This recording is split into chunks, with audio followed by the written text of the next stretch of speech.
Hey everybody, welcome back to Build That House with me, Jim. I'm Jim. It's episode 159, believe it or not, on this adventure to build a 4,200 square foot house with no prior building experience. On July 13th, it will be my 5th year. So, today, I'm working on this Juliet balcony railing.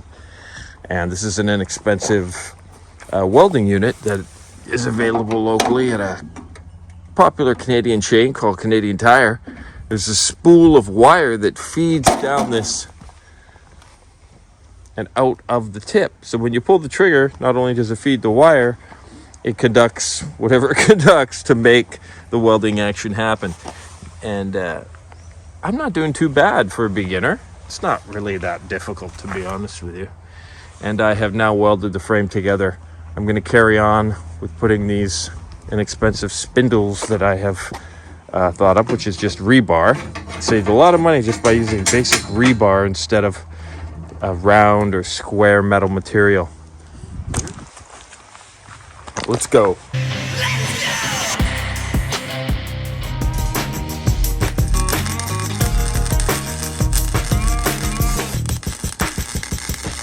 Moving right along here. I gotta say, it feels like I'm building a cage for a lion. I'm thinking, how about some decorative wood up on end a little bit with a little black stain. Just use some basic spruce and then polyurethane. Damn, that might look real good. And then of course this top rail, pretty easy to do. It would cover up all these welds and it would look pretty smart.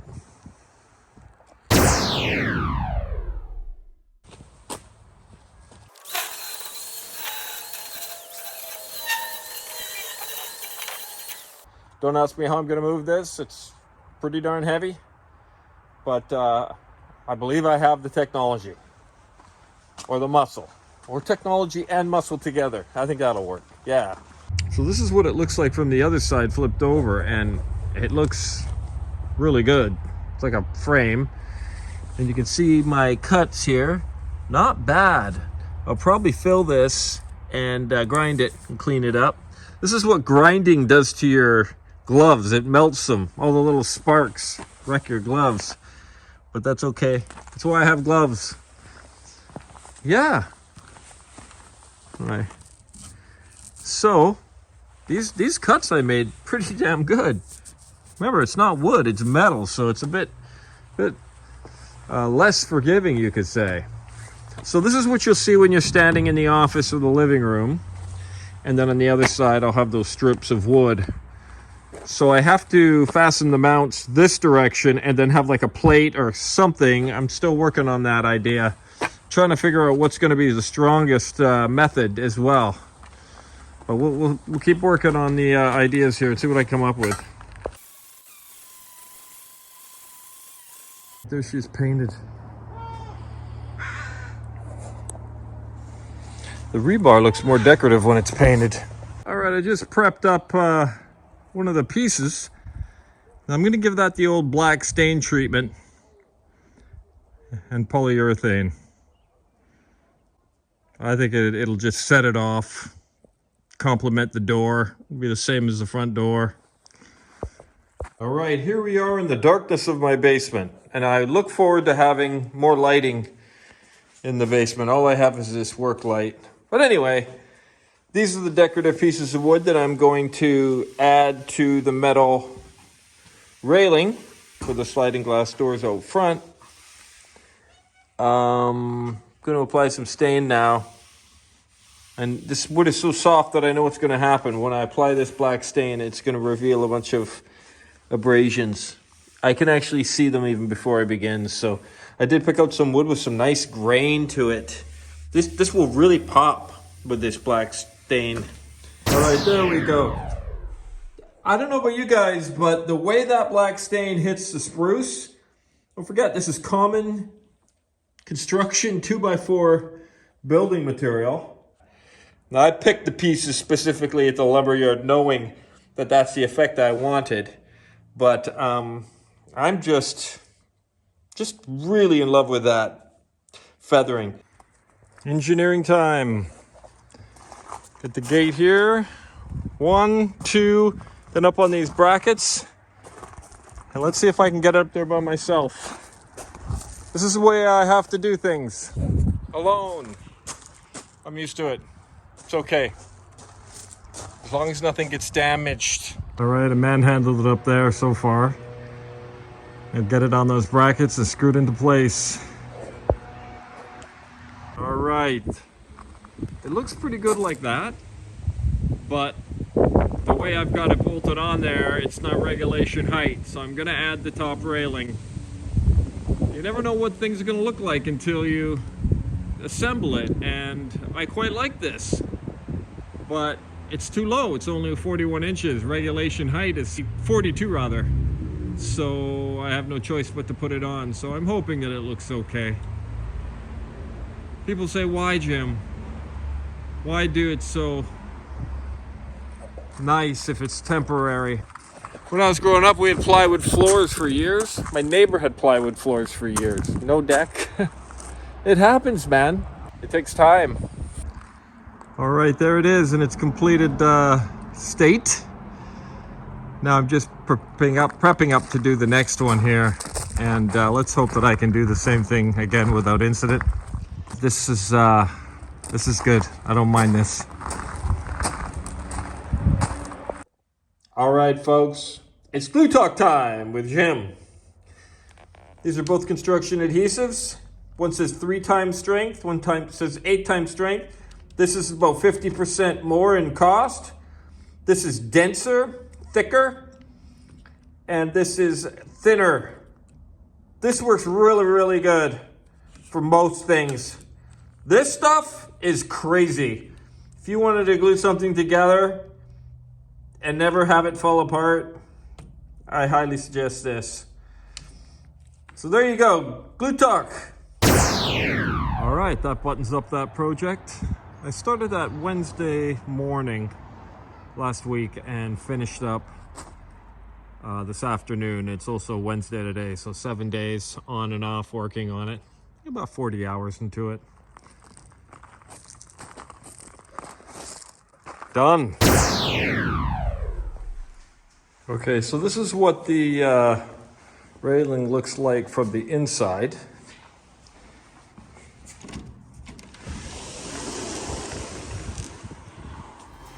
Instant railing.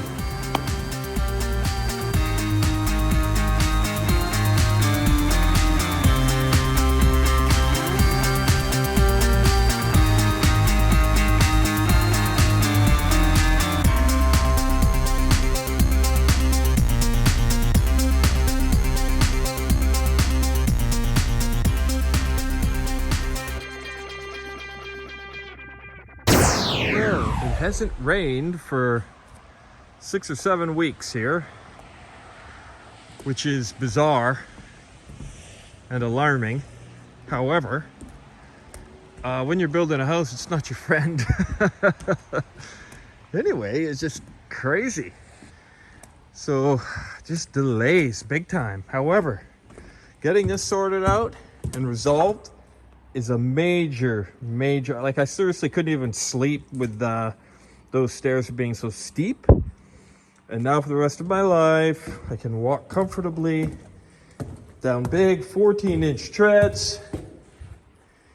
And I'm very happy. I continue to use this fascia board for that reason. And we're gonna build the deck here. And on the front, which we previously discussed. So I'm gonna unload this, and I gotta hand it to my old truck that I called Old Red. It's 32 years old, and it has literally brought in most of the building materials that have gone into this ginormous thing here that I'm building.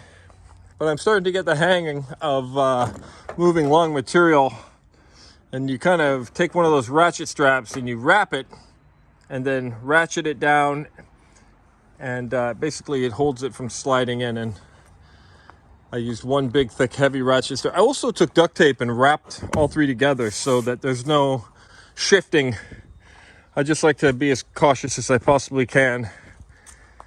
Yeah, and then this is taunt here, so. And then a red flag. You're allowed to have stuff 2 feet, anything beyond 2 feet, and you have to have a red flag. So that looks like it's about 3 feet, 3.5 feet. So that's why I put the red flag in. You don't want to get a ticket. It defeats the purpose of the money you're saving by going to the building supply place and picking it up yourself instead of having it delivered. So I usually try to pick up everything myself and save a bunch of money. So many different opportunities to save money when you're building your own house. It's mind-boggling. Anyway, I don't know if that's relevant, but if you're thinking about building your own house, it's relevant. Let's unload it. All right, just working on this path a little bit here. And as you can see, I've used 3.5 by 3.5 treated for posts for the border. And that's because if I happen to be driving my truck and I catch it with my tire, it's not going to hurt it as opposed to it being like a 2x6 or 2x8 up on end, which I sometimes do to do borders.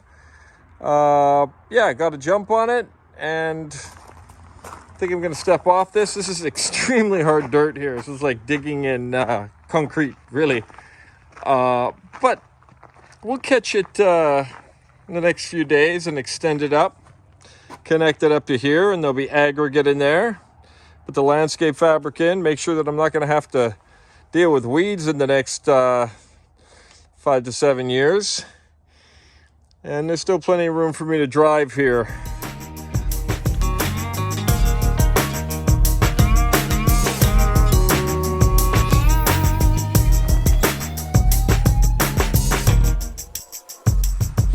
All right. Just gonna pre-paint these. I find it a little easier to work with later on when you just have to do touch-ups. And that's a beautiful day to paint. All right, laying out the temporary footing blocks for the front entrance deck. I got 3 placed, 1 more to go. Then I'm gonna go vertical. And it's always satisfying to see how quickly this goes after you get the footings positioned and all squared up and leveled and everything. It's going to be a little bigger than I thought, but I have these footings to avoid here, so I kind of had to come out a little bit. That's the way it is. So I guess the deck is going to be, looks like it's going to be about 8 by 8. All right, man. Let's carry on here with this deck layout. All right, so I got the 4 blocks placed. And I've done so much of this kind of thing at this point in my life where I almost, maybe I'm crazy, but it's like there's this flow or energy when you're working and everything just seems to fall into place perfectly. And I swear to, I put this block in, it was perfectly in line, perfectly level, both directions. I don't know why that happened. It just does. So, my advice to anybody doing this kind of work is when you're laying your stuff out, think positively while you do it. It seems to work out better somehow. That's just the way I look at it anyway. Let's put the posts up now and see what happens. All right, just setting up the saws, getting ready on the first post. And I just thought that I'd mention that I'm using this outside plug that the electrician set up before they left. And this is the first time. And it's little things like this, the convenience of not having to run the extension cord all the way inside and around and use 2 extension cords, that is kind of cool. It's all those little things that all of a sudden you have that you didn't have before. Something as simple as a plug closer to my work location. It's cool. It's one of the things about building a house. The gifts just keep coming and coming every day. There's something different. As long as you keep working hard and heading in the right direction.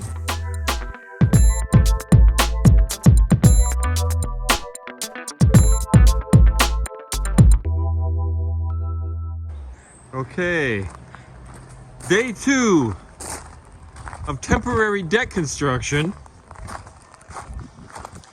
and I just got back from